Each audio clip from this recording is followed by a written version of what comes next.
नमस्कार मित्रांनो, मी आर्किटेक्ट विवेक रसाळ आणि रेविट आर्किटेक्चरच्या या नवीन एपिसोडमध्ये आपल्या सर्वांचे स्वागत आहे. आज आपण स्टेअरकेस डिटेल कसे करायचे ते बघणार आहोत. तर आपण सेक्शन या व्हिडिओमध्ये आपण हे दोन सेक्शन घेतलेले, त्यापैकी आता हा आपला सेक्शन जो आहे तो आपला स्टेअरकेसच्या मधूनच चालला आहे.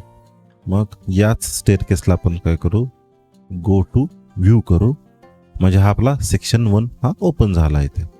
मग जर इथे बघितलात सेक्शन्स या टॅब खाली हा सेक्शन 1 आहे. याला राईट क्लिक करून आपण याला डुप्लिकेट व्ह्यू करू विथ डिटेलिंग. ओके, आणि इथे अजून एक सेक्शन इथे तयार झाला आहे. तर हा आपण काय केला, ह्याला आपण रिनेम करून घेऊ. आपण स्टेअरकेस सेक्शन हा एक आपण अजून एक डुप्लिकेट तयार केला.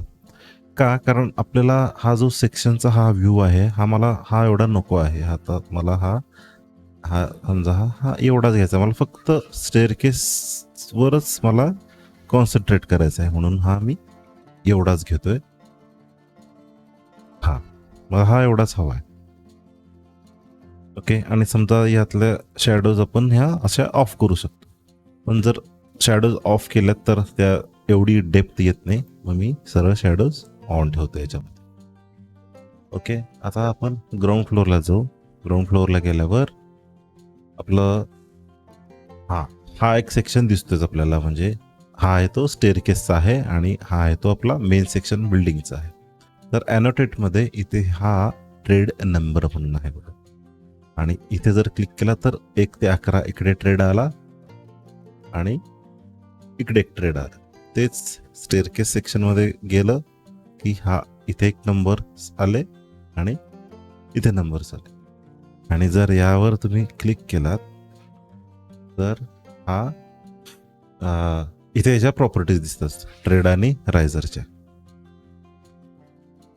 ओके, मग यामध्ये आपल्याला काही डायमेन्शन्स वगैरे काही द्यायचे असतील तर हे डायमेन्शन्स आपण देऊ शकतो. जसं की आपल्याला समजा इथून ते हे मिड लँडिंगचं डायमेन्शन द्यायचं आहे, आणि हे डायमेन्शन तर काय आपलं ह्याच्यात फिक्सच आहे, त्यामुळं आपल्याला काय हे आपण थोडं फक्त इकडे असं मूव्ह करून घेऊ शकतो.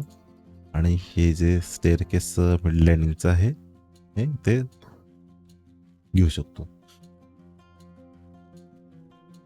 तर हा आपला असा एक सेक्शन तयार होतो जो स्टेअरकेसचा आहे. आणि आज समजा ग्राउंड फ्लोअरला गेलो आणि आपल्याला ग्राउंड फ्लोअरचा जो हा व्ह्यू आहे, समजा यालाच आपण डुप्लिकेट व्ह्यू केलो, डुप्लिकेट विथ डिटेलिंग, आणि याला आपण समजा रिनेम केलो, रिनेम स्टेअरकेस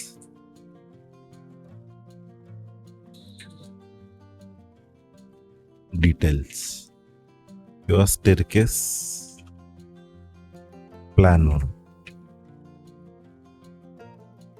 हा स्टेअरकेस प्लॅन झाला.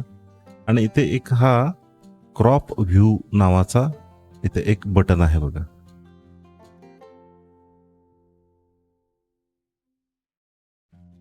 जर इथून आपल्याला हा रिजन आहे तो क्रॉप करायचा,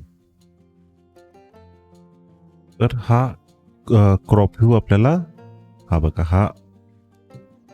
हा एवढा क्रॉप व्ह्यू आहे, तो आपल्याला जसा हवा आहे तसा तो ॲडजस्ट करून घ्यायचा आहे. समजा आपल्याला फक्त स्टेअरकेसचं करायचं आहे तर आपल्याला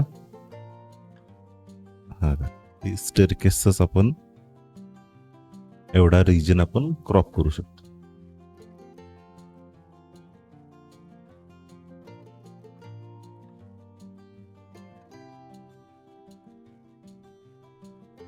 मग याचं डिटेल तुम्हाला काय अजून द्यायचं असेल इथे आपण देऊ शकतो, काही प्रॉब्लेम नाही.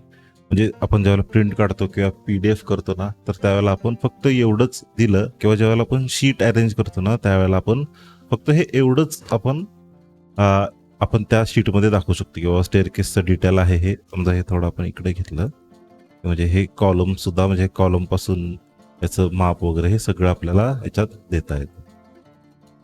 म्हणजे हा झाला स्टेअरकेसचा प्लॅन, हा झाला स्टेअरकेसचा सेक्शन.